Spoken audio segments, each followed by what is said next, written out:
బాలీవుడ్లో అత్యంత crazy couples అనగానే ఒకప్పుడు అందరికీ గుర్తుకొచ్చే పేరు టైగర్ ష్రాఫ్ మరియు దిశా పటానీ. వీరిద్దరూ విడిపోయారనే వార్త ఇప్పటికే ఇండస్ట్రీలో సంచలనం సృష్టించగా, ఇప్పుడు దిశా పటానీ మరో యంగ్ సింగర్తో పీకల్లోతు ప్రేమలో మునిగి తేలుతోందన్న వార్త నెట్టింట వైరల్ అవుతోంది. అసలు వీరిద్దరి మధ్య ఏం జరిగింది, ఆ కొత్త వ్యక్తి ఎవరు అన్న ఆసక్తికర విషయాలు ఇప్పుడు సోషల్ మీడియాలో వైరల్ అవుతున్నాయి. 2016లో వీరిద్దరి మధ్య ప్రేమ చిగురించింది.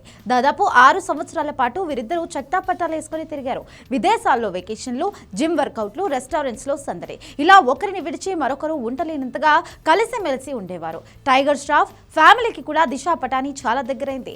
భాగీ 2 సినిమాలో వీరిద్దరి మధ్య కెమిస్ట్రీ చూసి త్వరలోనే వీరిద్దరూ పెళ్లి చేసుకుంటారని ఫ్యాన్స్ కూడా భావించారు. కానీ అందరి అంచనాలను తలకిందులు చేస్తూ 2022 నుంచి వీరి మధ్య దూరం పెరిగింది. చాలా కాలం పాటు మౌనంగా ఉన్న ఈ జంట బ్రేకప్ ప్రధాన కారణం పెళ్లి అని తెలుస్తుంది. దిశా పటానీ తన బంధాన్ని నెక్స్ట్ లెవెల్ కి తీసుకువెళ్లాలని, పెళ్లి చేసుకోవాలని టైగర్ పై ఒత్తిడి తెచ్చినట్లుగా తెలుస్తోంది. అయితే టైగర్ ష్రాఫ్ అప్పట్లో పెళ్లికి సిద్ధంగా లేకపోవడంతో వీరి మధ్య విభేదాలు స్టార్ట్ అయ్యాయి. దాదాపు 4 ఏళ్లుగా దిశ తన ప్రియుడి నుండి సానుకూల స్పందన కోసం ఎదురు చూస్తుంది. చివరకు టైగర్ వైపు నుంచి ఎలాంటి హామీ రాకపోవడంతో మనస్తాపానికి గురైన దిశ తన దారి తాను చూసుకుంది. టైగర్ కు గుడ్ బై చెప్పేసిన దిశా పటానీ ఇప్పుడు పంజాబ్ యంగ్ సింగర్ తల్విందర్ సింగ్ తో డేటింగ్ లో ఉన్నట్లుగా వార్తలు వినిపిస్తున్నాయి. ఒక పెళ్లి వేడుకలో మాస్క్ మ్యాన్ గా పిలువబడే త్వలిందర్ తో దిశాకు పరిచయం ఏర్పడింది. ఆ పరిచయం కాస్త స్నేహంగా, ఆ తర్వాత ప్రేమగా మారింది. ఇటీవల ఉదయ్పూర్లో త్వలిందర్ సింగ్ నిర్వహించిన ఒక ఈవెంట్ కు దిశ కూడా హాజరైంది. మ్యూజిక్ కాన్సర్ట్ తర్వాత వీరిద్దరూ జంటగా కనిపించడమే కాకుండా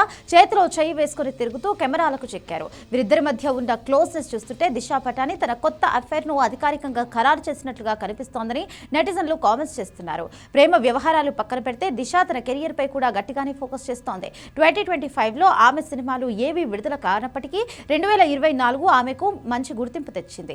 యోధ, కల్కి 2898 ఏడి, కంగువా వంటి భారీ చిత్రాల్లో నటించింది. ఓ రోమియోలో అతిథి పాత్రలో, అలాగే హోలీ గాడ్స్ సాగా చిత్రంలో కనిపించింది. ప్రస్తుతం ఆమె చేతిలో వెల్కమ్ టు ది జంగల్ మరియు ఆవారాపన్ 2 వంటి క్రేజీ ప్రాజెక్టులు ఉన్నాయి. టైగర్ ష్రాఫ్ తో 6 ఏళ్ల బంధానికి ముగింపు పలికి కొత్త జీవితాన్ని ప్రారంభించిన దిశా పటానీ నిర్ణయంపై సోషల్ మీడియాలో భిన్నాభిప్రాయాలు వ్యక్తమవుతున్నాయి. ఏది ఏమైనప్పటికీ తన పర్సనల్ మరియు ప్రొఫెషనల్ లైఫ్ లో దిశ ముందుకు సాగుతున్న తీరు ఆసక్తికరంగా మారింది.